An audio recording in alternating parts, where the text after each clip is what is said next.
ក្រុមការងារថ្នាក់យុវជនកម្ពុជាសាខាខេត្តស្ទឹងត្រែងបាននាំយកអំណោយដ៏ថ្លៃថ្លារបស់សម្ដេចមហាបវរធិបតីហ៊ុនម៉ាណែតនិងលោកជំទាវបណ្ឌិតពេជ្រច័ន្ទមនីហ៊ុនម៉ាណែតតាមរយៈអាដាមផេងគឹមស្រុននិងក្រុមការងារថ្នាក់យុវជនកម្ពុជាដើម្បីចែកជូនគ្រួសារខ្វះខាតចំនួន2គ្រួសារស្ថិតនៅភូមិរាជានុគរ2ក្រុងស្ទឹងត្រែង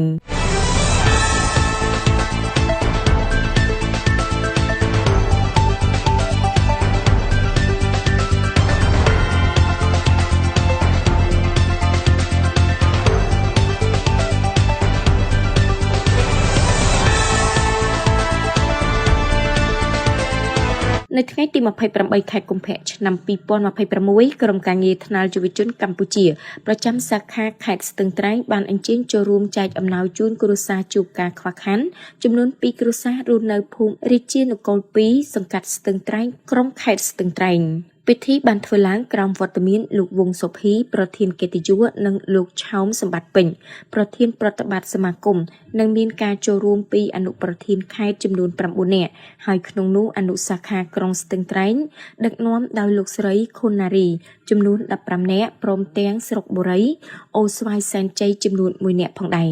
នេះឱកាសនោះក៏មានការអញ្ជើញចូលរួមពីក្រុមការងារសង្កាត់ហើយក៏តំណាងឲ្យលោកជីវ៉ាន់ចៅសង្កាត់ស្ទឹងត្រែងនិងមេភូមិរាជានុគរ2ផងដែរអំណោយដែលផ្ដល់ជូនក្នុងមួយគ្រួសារបានរួមមាន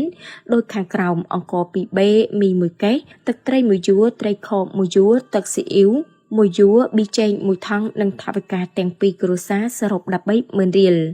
ក្នុងនោះលោកវង្សសុភីនិងលោកឆោមសម្បត្តិពេញតំណាងឲ្យលោកម៉ៅផល្លាប្រធានក្រុមការងារថ្នាក់យុវជនកម្ពុជាស្នាក់ការកណ្ដាល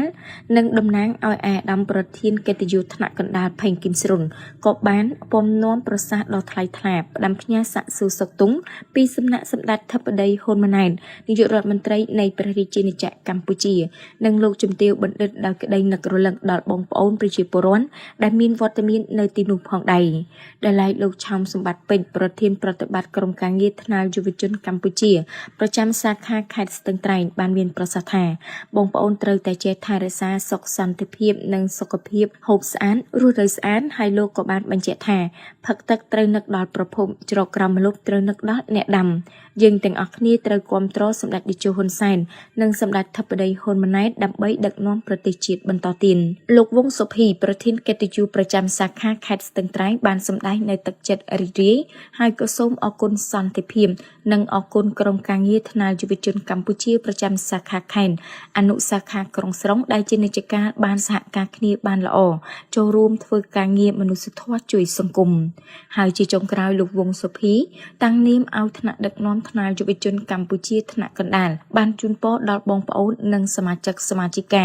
ក្រុមការងារថ្នាក់យុវជនកម្ពុជាព្រមទាំងអាជ្ញាធរសង្កាត់ស្ទឹងត្រែងទាំងមូលជាពិសេសសូមគោរពជូនពរដល់ខ្ពង់ខ្ពស់បំផុតជូនចំពោះសម្ដេចធិបតីហ៊ុនម៉ាណែតនិងលោកជំទាវបណ្ឌិតពេជ្រច័ន្ទមនីព្រមទាំងបុត្រាបុត្រី